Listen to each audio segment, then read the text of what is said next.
বিসমিল্লাহির রহমানির রহিম।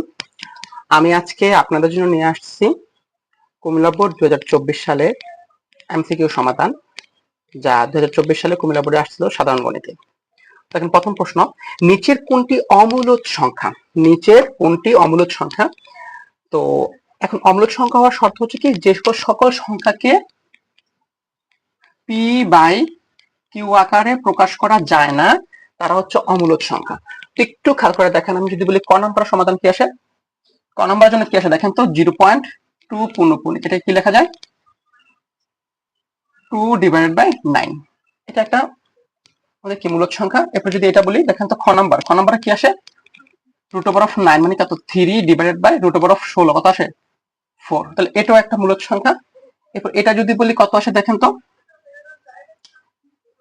2³ 3³ আবার এখানে রুটের কত আসবে 1/3, এটা কত আসবে 1/3। তাহলে কি এই 3 কাটা, এই 3 কাটা, সামগ্রিকভাবে কি দাঁড়ায় 2/3।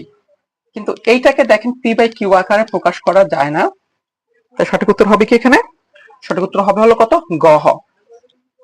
যেহেতু এটাকে পি বাই কিউ আকারে প্রকাশ করা যায় না, দেখেন আমার ক নাম্বার চলে গেছে, করা যায়, খ নাম্বার করা যায়, গ নাম্বারও করা যায়, কিন্তু গ নাম্বারকে দেখেন তো নিচে একটা রুট সম্বলিত কি মান চলে আসছে, তাই এটা একটা অমূলদ সংখ্যা।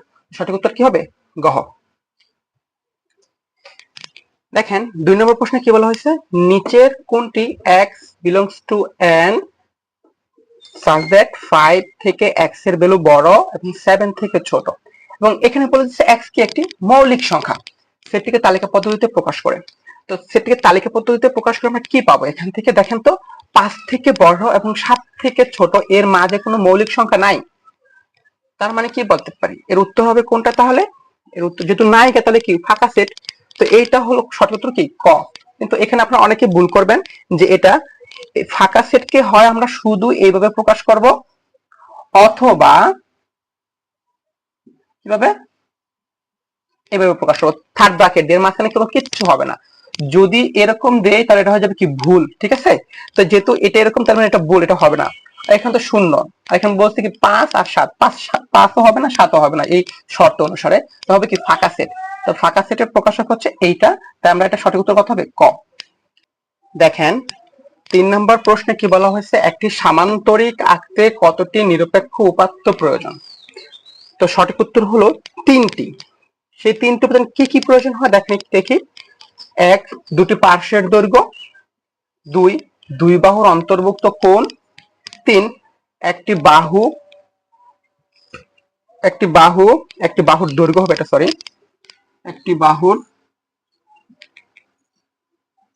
দৈর্ঘ্য, একটি কোণ এবং কোণের বিপরীত বাহুর দৈর্ঘ্য। এই 3টি উপাত্তের প্রয়োজন হয়, তাই সঠিক উত্তর হবে কত, খ, 3টি। দেখেন 4 নম্বর প্রশ্নে কি বলা হয়েছে, function of x equal to x² minus 5x plus 6 এবং function of x equal to 0 হলে x সমান কত। তো যেহেতু বলেছে function of x equal to 0, তাহলে আমি বলতে পারি এটা হচ্ছে ফাংশন অফ x এর ভ্যালু। তাহলে আমরা কি বলতে পারি, সুতরাং x² minus 5x plus 6 equal to 0, বা এরকম করেন x² minus 2x minus 3x plus 6 equal to 0, বা আমরা কি বলতে পারি, এখান থেকে x কমন নেই, তাহলে কি x মাইনাস 2 মাইনাস 3 কমন রেখে থেকে x মাইনাস 2 ইকুয়াল টু 0, বা x মাইনাস 2 যদি কমন নেই তাহলে কি আসবে এখান থেকে x মাইনাস 3 ইকুয়াল টু 0। তো বলা যায় কি x মাইনাস 2 ইকুয়াল টু 0 একবার, তাহলে x মাইনাস 2 ইকুয়াল টু 0 হয় তাহলে কত আসবে, x ইকুয়াল টু 2, এবং আবার x মাইনাস 3 ইকুয়াল টু 0 তাহলে কত আসবে, x মাইনাস 3 ইকুয়াল টু যদি 0 হয় তাহলে x এর ভ্যালু আসবে কত, 3। দেখেন কোথায় আছে 2 3, ক নাম্বারে, সঠিক উত্তর কি, ক। 5 নম্বর প্রশ্নে দেখেন কি দেওয়া আছে, x² plus y² equal two 9 এবং xy সমান সমান 3 হলে বলছে 1 number x minus y whole square equal to 3, 2 number x plus y whole square equal to 15, 3 number x² plus y² plus x² y² equal to 18। আমরা একটু প্রমাণ করে দেখি কোনটা কোনটা রাইট। এখানে দেখেন এটা সরাসরি সূত্র পড়ে a minus b whole square, a square minus 2ab plus b square. একটু সাজা লিখলাম, যেহেতু এখানে x² প্লাস y² ভ্যালু দেওয়া আছে, দেখেন তো এখানে ax² প্লাস এই Y square minus 2xy value বসাইছে দেখেন x square plus y square value 9 minus এর মাইনাস এই 2 এর এই 2 x y এর ভ্যালু কত এখানে 3 এই x y এর ভ্যালু এখানে কত 3 এই যে 3 বসাই দিচ্ছে কত তাহলে 9 বিয়োগ 6 3 রাইট। এরপর প্রশ্ন দেখেন আবার a প্লাস বল স্কয়ার সূত্র ফলাইছি আমি a square plus 2ab plus b square. তো আমি আবার কি করছি x স্কয়ার y স্কয়ার একসাথে লিখছি x square plus y square plus 2xy। একটু খেয়াল করে দেখেন x square plus y square মান হচ্ছে 9 এই প্লাস এর প্লাস 2 এর 2 আর x এর হলো 3 তো 9 যোগ 6 15। এরপর হচ্ছে x square plus y square x square y square equal to 18 কিনা দেখেন এই x স্কয়ার প্লাস এর প্লাস y স্কয়ার আর x এর উপরে স্কয়ার আছে y এর উপরে স্কয়ার আছে তো আমি দুটাকে কি লিখলাম অল স্কয়ার লিখলাম বা হোল স্কয়ার লিখলাম। তো দেখেন x এর ভ্যালু 3 তো এখন তো x square plus y square হচ্ছে 9 প্লাস এর প্লাস আর x এর ভ্যালু হচ্ছে 3 স্কয়ার কত 9 9 18। তার মানে কি তিনটা শর্তকে কি করছে সে পূরণ করে। তাহলে বলতে পারি সঠিক উত্তর কি গ হ সঠিক উত্তর হবে কত এখানে গ হ। এটাই হচ্ছে কি সঠিক উত্তর গ হ 1 2 ও 3। দেখেন 6 নম্বর প্রশ্নে কি বলা হয়েছে কোন সমকোণী ত্রিভুজের অতিভুজ 13 সেন্টিমিটার এবং ভূমি 12 সেন্টিমিটার হলে এর ক্ষেত্রফল কত। তো আমরা একটু দেখি সমকোণী ত্রিভুজ দেখেন পি কিউ একটা সমকোণী ত্রিভুজ এর অতিভুজ দেওয়া আছে 13 সেন্টিমিটার ভূমি দেওয়া আছে 12 সেন্টিমিটার তাহলে লম্ব কত হবে আমরা পিথাগোরাস অ্যাপ্লাই করে দেখেন পি কিউ আমরা পিথাগোরাস অ্যাপ্লাই করে দেখেন এটা লম্ব বের করলাম কত 5 সেন্টিমিটার। আর আমরা তো জানি যেহেতু সমকোণী ত্রিভুজ আমরা জানি ভূমিও জানি উচ্চতাও জানি ক্ষেত্রফল কত হবে হাফ ইনটু ভূমি গুণ উচ্চতা হাফ ভূমি পাইছি 12 আর উচ্চতা পাইছি 5 তখন কত হবে দুইটা যদি 12টা কাটেন কত হবে 6 5 6 30। তো কোথায় দেখেন তো গহ নাম্বার সঠিক উত্তর গহ। যদি না বোঝেন আমাকে কমেন্ট করবেন ঠিক আছে। 7 নাম্বার দেখেন 0.0305 এর সাধারণ লগের পূর্ণক কত। তো দেখেন আমরা সরাসরি ক্যালকুলেটর বের করব। আমি আগের ভিডিওতে দেখাইছিলাম যে আমরা কি করব এখন সরাসরি ক্যালকুলেটর চাপবো এই লগ কত আসছে 0.0305 এটা আসলে দেখেন এরকম আসে মাইনাস 1.157। তো যেহেতু দেখেন 1 থেকে বেশি আসছে তার মানে কি লেখা যেটাকে আমরা এটাকে লিখতে পারি অনেকটা এরকম 2। এরপর যেহেতু দেখেন যেহেতু আমরা বলছি আগের ভিডিওতে আমি বলছিলাম যদি আমরা পয়েন্টের গুলোকে লগ নেই তাহলে কি আসবে এটা মাইনাস চলে আসে যেহেতু মাইনাস চলে আসছে তাই এটা কি হবে একটা বার হয়ে যাবে। তো হলো কেন যেহেতু 1 থেকে বেশি আসছে হচ্ছে 2 আর উপরে পাওয়ারটা কেন বারটা কেন হলো যেহেতু কি একটা মাইনাস চলে আসছে তাই কি এখানে একটা বার হয়ে গেছে। তো সঠিক উত্তর কোনটা হবে গ। দেখেন 8 নম্বর প্রশ্নে কি বলা হয়েছে 8 নম্বর প্রশ্নে বলা হয়েছে log to the power 625 minus 2 log 5 সমান কত। তো আমরা একটু প্রুফ করে দেখি দেখেন এখানে কি লেখা যায় এটাকে log কত লেখা যায় 5 two the power 4 minus 2 log 5। তো এটা কি আসে 4 সামনে চলে আসে log to the power 5 minus 2 log to the power 5 চারটা লগ ফাইভ থেকে যদি দুইটা লগ ফাইভ চলে যায় তাহলে 2 log 5 এই 2 এখানে সহগ আছে এটা কি হয়ে যাবে পাওয়ার হয়ে যাবে তাহলে কি হবে এখানে log 5 স্কয়ার আর log 5 স্কয়ার মানে কি log 25। এখন তো কোথায় আসছে log 25 এখন তো কোথায় আছে log 25 যেটা তো সঠিক উত্তর কোনটা হবে গ। 9 নম্বর প্রশ্নে বলা হয়েছে দেখেন চিত্রে কোন CAD এর মান কত। এই চিত্রটা দেওয়া আছে এ বি সি একটা ত্রিভুজ দেওয়া আছে আর এবি বাহুকে আমার কি করছি অনেক দূর পর্যন্ত ডি পর্যন্ত বর্ধিত করছি এরপর কি চাইছি কোন CAD এর মান চাইছি। একটু খেয়াল করে দেখেন এবিসি ত্রিভুজ আমরা তো জানি যে একটা ত্রিভুজের তিনটি কোণের সমষ্টি 180 ডিগ্রি। তো দেখেন এখানে দেওয়া আছে 30 আর 60 দুইটা মিলে কত আসে আমাদের 90।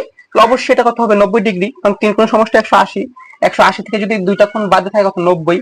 এরপর দেখেন এটা যদি 90 হয় তাহলে দেখেন এটা একটা সরল রেখা এই সরল রেখা আমরা জানি কি একটা সরল রেখা কতক্ষণ উৎপন্ন করে সরল রেখা 180 ডিগ্রি উৎপন্ন করে 180 থেকে যদি আমরা এই 90 বাদ দিয়ে দেই তাহলে কত থাকে এটা থাকে কত তাহলে 90 ডিগ্রি। তাহলে কি বলতে পারলাম সঠিক উত্তর কোনটা হবে গ। 10 নম্বর বলা হয়েছে কি দেখেন 10 নম্বর প্রশ্নে রম্বসের 1 নম্বর প্রশ্নে সন্নিহিত বাহুগুলো পরস্পর সমান 2 সন্নিহিত কোণগুলো পরস্পর সম্পূরক কোণ 3 কর্ণদ্বয় পরস্পরকে সমকোণে সমদ্বিখণ্ডিত করে কোনটা সঠিক একটু দেখেন। এই হচ্ছে দেখেন এ বি সি ডি একটি রম্বস তো দেখেন আমাদের রম্বস আর বর্গক্ষেত্র প্রায় অনেকটাই সেম। বর্গক্ষেত্রের প্রত্যেকটি বাহু সমান, রম্বসের কি প্রত্যেকটি বাহু সমান। তো এরপর আমরা কি বলতে পারি, বর্গক্ষেত্র রম্বসের সাথে পার্থক্য হলো বর্গক্ষেত্রের প্রত্যেকটি কোণ সমকোণ, বাট রম্বসের প্রত্যেকটি কোণ সমকোণ নয়। তাহলে আমি কি বলতে পারি এখান থেকে, যে দেখেন এখন বলছে সন্নিহিত বাহুগুলো, এই বাহুর সন্নিহিত বাহু হচ্ছে এইটা, এটা পরস্পর সমান। এরপর এই বাহু সন্নিহিত বাহু হচ্ছে এইটা, তাহলে কি বলা যায়, এই বাহু পরস্পর সমান। এরপর বলা হয়েছে কি সন্নিহিত কোণগুলো পরস্পর সম্পূরক। দেখেন এই কোণ আর এই কোণ, দেখেন পরস্পর দুই কোণের বিপরীত দুই কোণের সমষ্টি কত 180 ডিগ্রি। তার মানে এটা অবশ্যই সম্পূরক কোণ। সম্পূরক কোণ মানে কি, যে দুইটা কোণের সমষ্টি 180 ডিগ্রি হয় তাকে বলে সম্পূরক কোণ।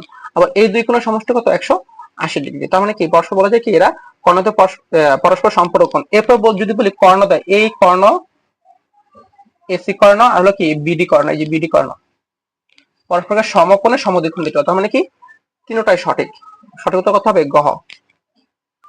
দেখেন 11 নম্বর প্রশ্ন বলা হয়েছে ও কেন্দ্র বিশিষ্ট বৃত্তে ও এ একটি ব্যাসার্ধ। এই যে ও কেন্দ্র বিশিষ্ট একটি বৃত্তে ও এ একটি ব্যাসার্ধ, এ বিন্দুতে কয়টি স্পর্শক আঁকা যায়। দেখেন তো আমরা বলতে পারি যে এ বিন্দুটা হচ্ছে বৃত্তের পরিধির উপর অবস্থিত। আর একটা কথা মনে রাখবেন, বৃত্তের পরিধির উপর যদি কোনো বিন্দু অবস্থিত হয় তাহলে কি ওই বিন্দুতে অনলি মাত্র একটা স্পর্শক আঁকা যায়। সেই স্পর্শকটা কি, এই যে দেখেন এটা,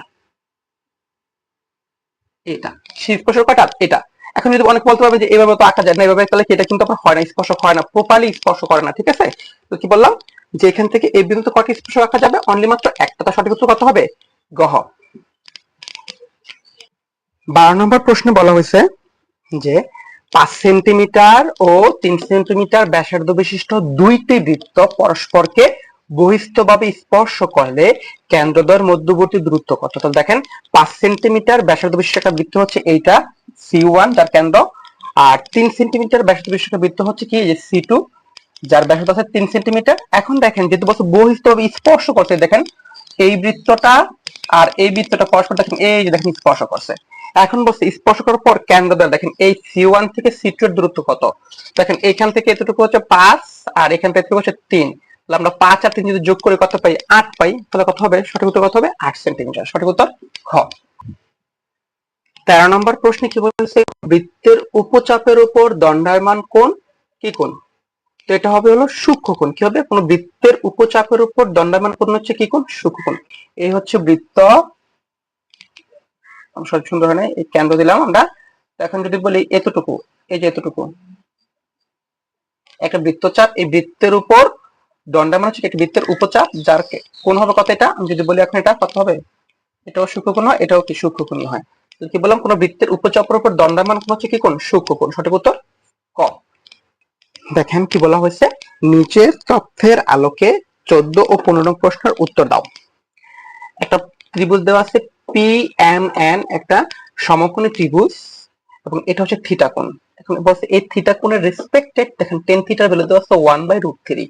তারপর tan থিটার ভ্যালু থেকে কি জানি, tan থিটা হচ্ছে কি লম্ব বাই ভূমি।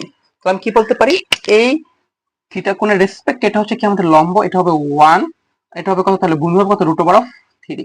এবং পিথাগোরাস যদি আমরা অ্যাপ্লাই করি তাহলে এটা কত হবে, এটা হবে 4। পিথাগোরাস অ্যাপ্লাই করলে PN যেমন PN equal to PM square plus MN square. আমি কি বলতে পারি এখান থেকে, দেখেন একটু খেয়াল করে দেখেন PM এর ভ্যালু পাইছি কত, আমরা PM পাইছি 1 স্কয়ার আর MN পাইছি কত √3 অল স্কয়ার ইকুয়াল টু কত পাই এখান থেকে, এখানে কি বলছে PN এর মান। তাহলে কি বললাম এখান থেকে দেখেন তো, PN এর মান পাই আমরা, দেখেন এখানে কত আছে 1 প্লাস 3 কত পাই √4, √4 কে যদি রুট কত পাই 2। সঠিক উত্তর কত এখানে দেখেন তো খ। দেখেন 15 নম্বরে কি বলা হয়েছে, cosec থিটা এর মান নিচের কোনটি। তো আমরা যদি থিটা ভ্যালুটা যদি বের করতে পারি খুব সহজে আমরা কি cosec থিটা ভ্যালুটাও বের করতে পারবো। তো দেখেন দেওয়া আছে tan থিটা ইকুয়াল টু 1/√3। তাহলে থিটা কত আমরা একটু দেখে আসি, বা থিটা ইকুয়াল টু কত আছে দেখেন, আমরা এখানে যদি যাদের মুখস্থ আছে তাদের আমরা বলতে পারবো tan থিটা 1/√3 ইকুয়াল টু কত হবে, থিটা মান আসবে 30 ডিগ্রি। আর যারা মুখস্থ মানটা না জানি এরা কি করবো, দেখেন আমরা প্রথমে ক্যালকুলেটর ওপেন করবো বা অন করবো, অন করে শিফট চাপবো, তারপর 10 চাপবো, 10 চাপার পর কত আসছে 1/3। দেখেন এই ব্র্যাকেট দিলাম 1 ডিভাইডেড বাই এই রুট ওভার অফ এই 3। দেখেন কত আসে, আসলে 30 ডিগ্রি। থিটা আসলে কত আমাদের এখান থেকে 30 ডিগ্রি। তো থিটা যেহেতু পেয়ে গেছি, তো কোসেক থিটা আবার কার বিপরীত? কোসেক থিটা হচ্ছে কার, আমার সাইনের বিপরীত। কোসেক থিটা কার বিপরীত? সাইনের বিপরীত। তো সরাসরি কোসেক থিটা বলে যদি মুখস্থ না থাকে আমরা কি বলতে পারি এখান থেকে, কিন্তু সরাসরি কোসেক থিটা নাই, তো আমরা কি করি এখান থেকে cosec theta equal to cosec theta equal to 1 by sine theta. তো দেখেন আমার সাইন থিটা ভ্যালু পেয়েছে কত, থিটা ভ্যালু পেয়েছে কত 30 ডিগ্রি। তো sine 30 degree 1 divided by sine 30 degree মান কত, হাফ। এখানে ক্যালকুলেটর চাপান বের হয়ে যাবে। দেখেন সাইন 30 কত আসছে 0.5, 0.5 মানে কত, হাফ। এটা যদি আমি উল্টে দিই কত আসবে, 2 আসবে সরাসরি। কত আসে 2। দেখেন আমি তখন একটু প্রশ্নে টাইপিং আমার লেখায় ভুল হয়েছিল, সরি। এখানে গ হবে √3, গ হবে 2। তো দেখেন আমরা কি বললাম, যেহেতু আমরা এখান থেকে থিটা ভ্যালু বের করতে পারছি 30 ডিগ্রি, তো আমাদের যেহেতু ক্যালকুলেটরে সরাসরি কোসেক নাই, তো আমরা কোসেক সমান কি জানি 1 বাই সাইন থিটা। দেখেন কোসেক থিটা ইকুয়াল টু কত, 1 বাই সাইন থিটা। তো এই 1 বাই সাইন থিটা 1 এর 1, সাইন থিটা ভ্যালু কত 30 ডিগ্রি। তো দিলাম সাইন 30 ডিগ্রি, সাইন 30 ডিগ্রির মান কত, হাফ। যেটা উল্টে দিয়ে কত আসে 2। তো সঠিক উত্তর কত হবে, গহ। দেখেন 16 নম্বর প্রশ্নে কি দেওয়া আছে, cot থিটা মানে 30 ইকুয়াল টু 1 বাই √3 হলে sin থিটা সমান সমান কত। তো দেওয়া আছে দেখেন cot থিটা মানে 30 ইকুয়াল টু 1 বাই √3। তো আমরা জানি cot কার বিপরীত, tan এর বিপরীত। তো 1 by 10 theta minus 30 equal to 1 by √3। আমরা আর গুণ করে দেখেন a1 আর এটা গুণ করছি, এটা হয় 1 আর √3 কিন্তু 3 তো দেখেন আমরা এটা কেন করলাম, কারণ সরাসরি ক্যালকুলেটরে কি cot দেওয়া নাই, আমরা 10 এ কনভার্ট করে নিছি। এখন এই 10 যদি এই পাশে চলে যায় কি হয়ে যায়, ইনভার্স হয়ে যায়। কি হয়ে যায়, ইনভার্স। তাই কি থিটা মানে 30। এখন দেখেন 10 ইনভার্স অফ √3 আপনি একটু খেয়াল করে দেখেন এখানে। দেখেন তো অন করলাম, এই শিফট এই 10 ব্র্যাকেট এই √3 ব্র্যাকেট ক্লোজ করলাম। কত আসে দেখেন তো 60 ডিগ্রি। যারা পারেন তারা তো ভালো কথা, যারা না পারেন তারা আমাকে দেখে করতে পারেন। তো কত আসলো, আমরা পাইলাম কি theta minus 30 equal two 60 degree. তো এই পাশে মাইনাস আসে, পাশে কি হয়ে যাবে, প্লাস হয়ে যাবে। থিটা পেলাম কত, 90 ডিগ্রি। এখন sin 90 ডিগ্রি ভ্যালু কত, দেখেন sin 90 degree, sin 90 degree equal to কত আসে দেখেন তো। এগুলো হচ্ছে আপনি সরাসরি দেখেন sin, এই sin পাইছি, এই sin 90, এই 90 ইকুয়াল কত আসে 1। কত আসলে sin 90 ভ্যালু কত, 1। তো দেখেন সঠিক উত্তর কোথায় আছে, গ নাম্বার। সঠিক উত্তর কি তাহলে, গ। দেখেন 17 নম্বর প্রশ্ন কি দেওয়া আছে, 17 নম্বর প্রশ্ন দেওয়া আছে সূর্যের উন্নত কোণ 60 ডিগ্রি হলে 6√3 মিটার দৈর্ঘ্যের একটি খুঁটির ছায়ার দৈর্ঘ্য কত। তো দেখেন আমি সূর্যের উন্নত কোণ আঁকছি, এখানে দেখেন 60 ডিগ্রি আর বলছে কি 6√3 মিটার দৈর্ঘ্যের একটি খুঁটি। এই খুঁটির দৈর্ঘ্য আছে 6√3 মিটার। তো এখন ছায়ার দৈর্ঘ্য বের করতে বলছে, তো আমরা কি করলাম, ধরে নিলাম ছায়ার দৈর্ঘ্য x মিটার। এই ছায়ার দৈর্ঘ্য এখান থেকে ছায়ার দৈর্ঘ্য। তো এখন দেখেন আমাদের এই কোণটা দেওয়া আছে, এই কোণের সাপেক্ষে এটা লম্ব, কি কি হচ্ছে কি লম্ব। তো আমরা দেখেন এখানে কোণ দেওয়া আছে, লম্ব দেওয়া আছে, ভূমি দেওয়া আছে। তো এখানে tan থিটা ইকুয়াল টু কত, লম্ব বাই ভূমি। তো থিটা ইকুয়াল টু কত, 60 ডিগ্রি। tan 60 ডিগ্রি সমান সমান কত হবে, লম্ব বাই ভূমি। লম্ব আছে কত 6√3, ভূমি আছে x। তো tan 60 ডিগ্রি হচ্ছে √3। আর আমরা কিন্তু ভ্যালু তো আসলে আর গুণ করি, দেখেন √3 আর x √3x 6√3।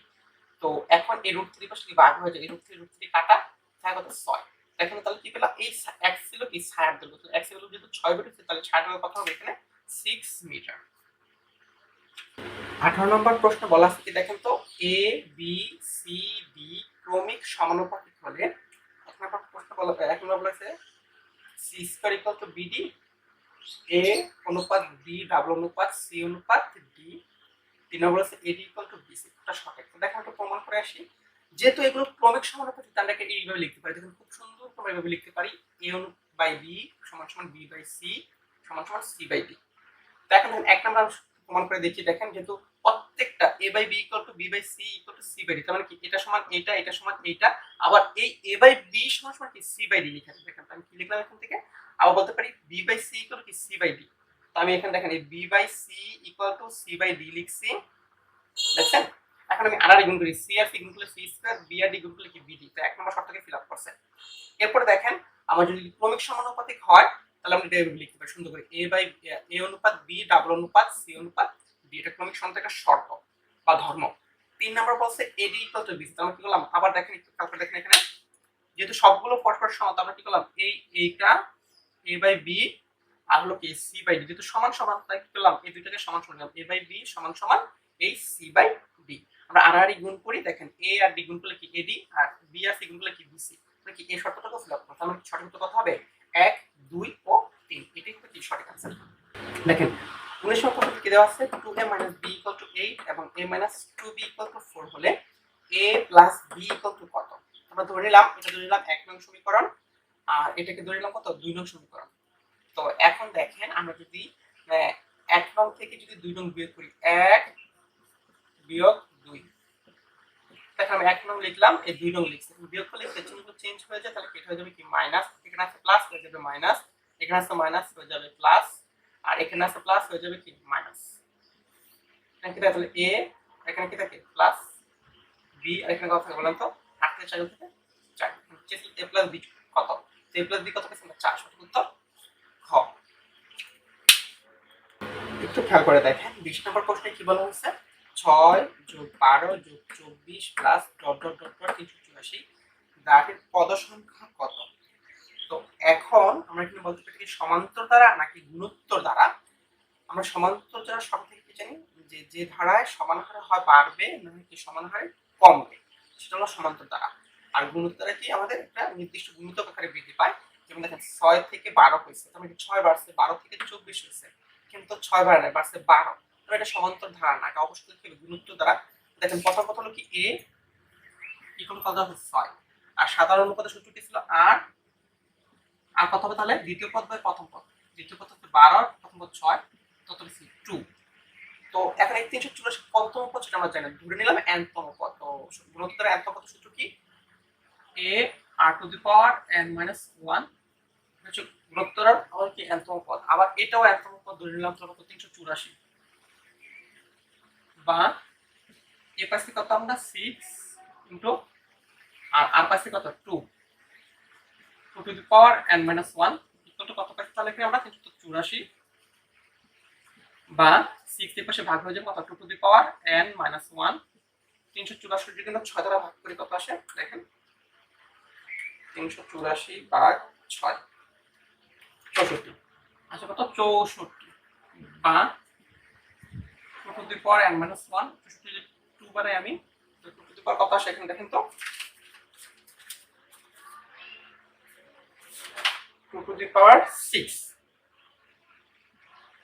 বা 2 টু বাদ কি থাকে তাহলে n - 1 ইকুয়াল টু 6 বা n ইকুয়াল টু 7 মাইনাস কি প্লাস 6 আর প্লাস কত 7 তাহলে কি 7তম পদ কত আসলে তাহলে 7তম পদ উত্তর কত গ।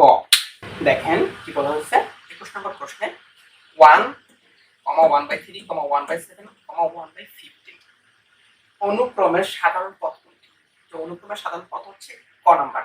কেন ক নাম্বার আমরা একটু দেখে আসি। দেখেন আমরা যদি বলি যে এখানে n এর ভ্যালু 1 বসাবো তাহলে কি বসা দেখেন তো 1 divide by 2 to the power 1 - 1 equal to কত আসে 1 ডিভাইড বাই 2 - 1 ইকুয়াল টু 1 দেখেন কত আসে 1 আসছে। এরপর তুমি এটা যদি প্রমাণ করতে কত আসে দেখেন তো 1 যদি 2 বসাই কত 2 - 1 ইকুয়াল টু দেখেন 1 যদি গুণ 4 বিয়োগ 1 কত আসে 1/3 যদি এটা বলি দেখেন এটাও আসে যদি 3 বসাই দেখেন তো 1 divide by 2 cube -1 equal to 1 divide by কত 8 8 - 1 কত আসে 1/7 এরপর কত আসে 1/15 দেখেন 3 বসাইছি কত 1/7 আসছে। এবার যদি বসাই আমি 1 বাই কত 1/2 two the power 4 - 1 equal to কত আসে 1 ডিভাইড বাই 16 - 1 ইকুয়াল টু কত আসে এখানে 1 ডিভাইড বাই 15 1 ডিভাইড বাই 15 মানে দেখেন এটা কিন্তু দেখেন আমার এই পদটা কি আমার সকল শর্তগুলো মানতেছে। এখানে বসে 1 থাকে তো 1 কত আসে 1 1 আর কত 2 + 1 3 হয়ে যায় 1 থার্ড 1 কিন্তু আসে না। এখানে বসে কত আসে 1 কত আসে 1/2 টু দি পাওয়ার 1 কত আসে শুধু 2 আসে। আর এখানে যদি বসে 1/1 শুধু 1 আসে। এরপর যদি এখানে 2 বসে 1/2 আসে। এই শর্ত কিন্তু মানছে শুধু কি ক নম্বরে কি এই শর্তটা মানছে। কারণ কি বলতে পারলাম উক্ত অনুক্রমের সাধারণ পদ হচ্ছে কত ক। এখানে প্রমাণ করে দেখাইছি। যদি প্রশ্ন না বোঝেন আমাকে কমেন্ট করেন আমি আবার আপনাদের ব্যাখ্যা করব ইনশাআল্লাহ। 22 নম্বর বলা হয়েছে যে বিষম বাহু ত্রিভুজের কয়টি প্রতিসম রেখা আছে। বিষমবাহু ত্রিভুজের কোনো প্রতিসাম্য রেখাই নেই, তাহলে কত হবে? শূন্যটি। উত্তর হবে কত? শূন্যটি। কেন শূন্যটি দেখেন একটু তারপরে দেখেন, এ বি সি একটা বিষমবাহু ত্রিভুজ নিচ্ছে আমি, দেখেন এ বাহু এ বি বাহু বি সি বাহু আর হলো কি সি এ বাহু, কোনটির পরস্পর সমান না। আমি একটু যদি এই কোণ থেকে যদি প্রতিসাম্য করতে যাই দেখেন তো হয় না, যদি এই কোণ থেকে করতে যাই তাও হয় না, যদি এই কোণ থেকে করতে যাই তাও কি আমাদের হয় না। তার মানে কি এর বিষমবাহু ত্রিভুজটির প্রতিসাম্য কয়টি? শূন্য। ঠিক আছে, দেখেন কি বলা হয়েছে 23 নম্বর প্রশ্নে, একটি বর্গের কর্ণের দৈর্ঘ্য 6√2 মিটার হলে এর ক্ষেত্রফল কত বর্গ মিটার? তো দেখেন আমি একটা বর্গক্ষেত্র এখানে আঁকছি যার কর্ণ দৈর্ঘ্য 6√3, আর এখানে ধরে নিলাম বর্গের বাহুর দৈর্ঘ্য হচ্ছে a মিটার। তো আমরা যদি বর্গের বাহু জানি তাহলে কি বলতে পারি, আর যদি কর্ণ জানি তাহলে বর্গের কর্ণ হচ্ছে √2a, বর্গের কর্ণ √2a, এটা হচ্ছে বর্গের কর্ণের দৈর্ঘ্য। আবার প্রশ্ন দেওয়া হচ্ছে কর্ণের দৈর্ঘ্য কত? 6। তো বলতে পারি এটাও কর্ণের দৈর্ঘ্য এটাও কর্ণের দৈর্ঘ্য, শর্ত মতে কি 6√2। তো এই পাশে √2 আছে এই পাশে √2 আছে, তাহলে বাদ দিয়ে দিলাম, কি তাহলে দেখেন তো এই কত 6। তার মানে বলতে পারি এর এক বাহু হচ্ছে কত এখানে 6। তাহলে আমরা বলতে পারি বর্গক্ষেত্রের ক্ষেত্রফলের সূত্র কি? ক্ষেত্রফল হচ্ছে কি বাহু স্কয়ার, বাহু স্কয়ার। ক্ষেত্রফল হচ্ছে কি বর্গের বাহু, বর্গের ক্ষেত্রফল কি বাহু স্কয়ার, বাহু পাইছি কত a স্কয়ার, কত আসবে এখানে 6 স্কয়ার ইকুয়াল টু 36। ইকুয়াল 36 কোথায় আছে? ক নম্বরে, সেটা কিন্তু ক। দেখেন 24 নম্বর প্রশ্নে কি বলা হয়েছে, এখানে একটি বৃত্তের ব্যাস হবে, এটা সরি একটু বাই মিস্টেক, একটি বৃত্তের ব্যাস 26 সেন্টিমিটার হলে পরিধি কত? যেহেতু ব্যাস আছে 26, তো ব্যাসার্ধ কত হবে? ব্যাসার্ধ r ইকুয়াল টু 26/2 কত আসে তাহলে 13। ব্যাসার্ধ পেলাম 13, তো পরিধি কত হবে? পরিধি বৃত্তের পরিধি হচ্ছে 2 পাই r, 2 ইনটু 3.1416 আর পাইছি কত 13। এগুলো গুণ করে দেখেন, এগুলো গুণ করলে কত 81.68, সঠিক উত্তর কত? সিম্পল প্রশ্ন করছে এটা। 25 নম্বর, একটি সমবাহু ত্রিভুজের বাহুর দৈর্ঘ্য 6 সেন্টিমিটার হলে এর ক্ষেত্রফল কত? কি বলছে যে আমাদের সমবাহু ত্রিভুজের বাহুর দৈর্ঘ্য যদি 6 সেন্টিমিটার হয় তাহলে ক্ষেত্রফল, বললাম বাহুর দৈর্ঘ্য হচ্ছে a যদি হয় 6 সেন্টিমিটার, তাহলে কি সমবাহু ত্রিভুজের ক্ষেত্রফল কি √3/4 ক্ষেত্রফল, সমবাহু ত্রিভুজের ক্ষেত্রফল হবে কি √3/4 a স্কয়ার। তাহলে এখন আমরা বলতে পারি এখান থেকে √3/4 আর a পাইছি কত 6 স্কয়ার, কত সেখানে দেখেন তো √3/4 ইনটু 36, 4 9 36 কত আসে তাহলে 9√3 কোথায় আছে? গ নাম্বারে, কোথায় আছে 9√3 গ নাম্বারে, এই সঠিক অ্যানসার। দেখেন 26 নম্বর প্রশ্নে কি বলা হয়েছে, নিচের কোনটি অবিচ্ছিন্ন চলক? তো এবার অ্যান্সারটা কি হবে, আমরা একটু বিচ্ছিন্ন আর অবিচ্ছিন্ন চলকটা যদি জানতে পারি তাহলে এখান থেকে আমরা যে কোনো প্রশ্ন আসলে করতে পারবো।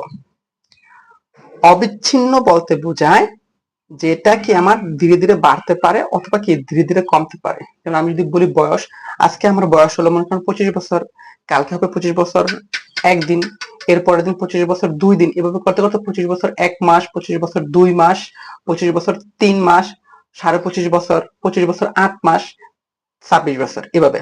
তার মানে কি পয়েন্ট আকারে প্রকাশ করতে পারি, যে সমস্ত জিনিস আমরা পয়েন্ট আকারে বা দশমিক আকারে প্রকাশ করতে পারি সেটাই হবে অবিচ্ছিন্ন চলক। তাহলে কি আমরা বয়সকে অবশ্যই কি 25 পয়েন্ট আকারে প্রকাশ করতে পারি, বলতে পারি 25.5 বছর, 24.5 বছর, 25 বছর 3 মাস, এরকম। তাহলে কি সঠিক উত্তর হবে কি বয়স। তার মানে কি অবিচ্ছিন্ন চলক হলো কি তাহলে বয়স। আর জনসংখ্যা, এখন থেকে আমি কি বলতে পারবো যে ওই দেশের জনসংখ্যা হলো মনে করেন 1 কোটি অর্ধেক জন, বলা যাবে? বলা যাবে না। 1 কোটি 3/1 জন বলা যাবে? বলা যাবে না। 10 কোটি 3/1 বলা যাবে না। শিক্ষার্থীর সংখ্যা আমি বলতে পারবো যে শিক্ষার্থীর সংখ্যা 5.5 জন, 6.5 জন, 7.5 জন, তাহলে কি দশমিক আকারে প্রকাশ করা যায় না। এরপর যদি বলি জন্মসাল, জন্মসালকে আপনি কখনো বলতে পারবেন যে 23.5 বছর বয়সের সময় 23.5 বছর যখন চলছে তখন সে হয়েছে, কিন্তু বলা যায় না। তাহলে জন্ম সালটাকেও কি আমরা পয়েন্ট আকারে প্রকাশ করতে পারি না। তার মানে কি একমাত্র বয়সকে পয়েন্ট আকারে প্রকাশ করতে পারি, আর যেটা হচ্ছে কি অবিচ্ছিন্ন চলকের একটা উদাহরণ। আর বাকিগুলোতে লেখা হবে কি অবশ্যই কি বিচ্ছিন্ন চলক, যেগুলো কি পয়েন্ট আকারে প্রকাশ করা যায় না। আশা করি বুঝতে পারছেন।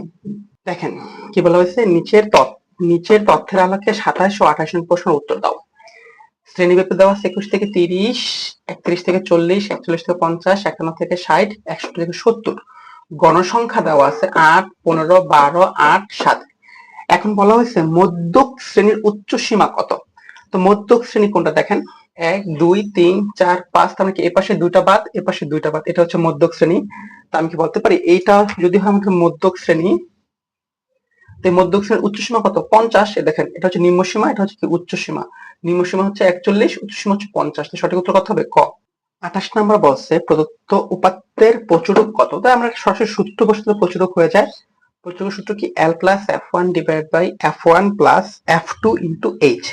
এখানে কার পরিচয় কি সেটা আমি একটু বলে দিই, যে আমাদের L হলো প্রচুরক শ্রেণীর নিম্ন সীমা। তো এখানে প্রচুরক শ্রেণী কে, যেখানে সবচেয়ে বেশি গণসংখ্যা আছে সেটাই হচ্ছে প্রচুরক শ্রেণী। দেখেন এখানে গণসংখ্যা সবচেয়ে বেশি কোথায়, আমাদের এই শ্রেণীতে 15, এটা 8, এটা 12, এটা 8, এটা 7, এখানে সবচেয়ে বেশি গণসংখ্যা। তো এটি হবে কি প্রচুরক শ্রেণী। এখন আমাদের এই L1 হলো কি প্রচুরক শ্রেণীর নিম্ন সীমা। নিম্ন সীমা কত, 31, 31।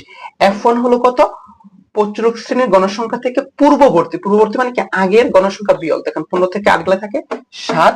আর F2 হচ্ছে কি প্রচুরক শ্রেণীর গণসংখ্যা বিয়োগ তার পরবর্তী, পরবর্তী কত 12, পরবর্তী শ্রেণী ব্যক্তির গণসংখ্যা বিয়োগ করলাম। দেখেন আমরা কি করলাম, পরবর্তী শ্রেণীর গণসংখ্যা বিয়োগ করছি।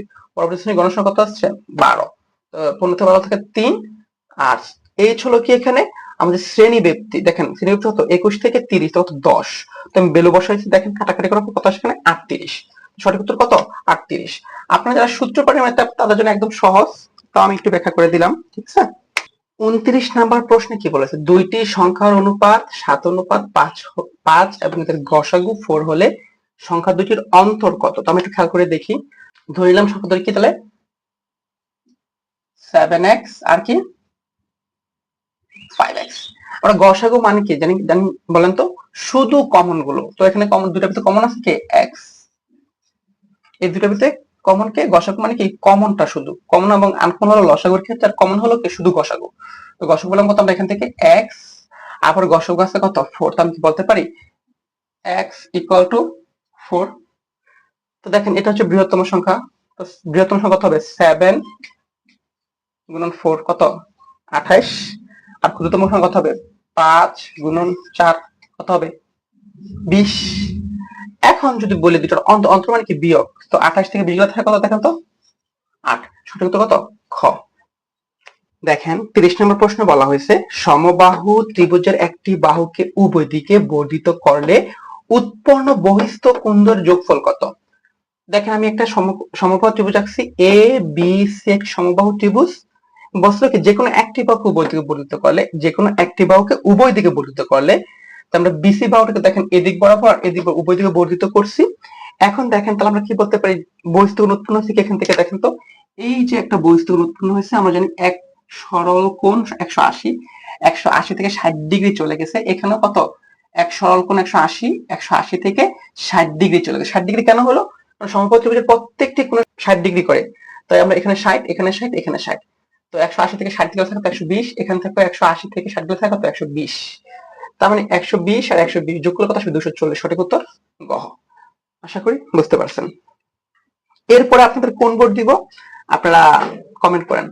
যদি আপনার সৃজনশীল দরকার হয় কোনো বোর্ডের, আমাকে কমেন্ট করে জানান। আমি ওই বোর্ডের, যে বোর্ডের কমেন্ট বেশি হবে আমি ওই বোর্ডের সৃজনশীল প্রশ্নের সমাধান দেব।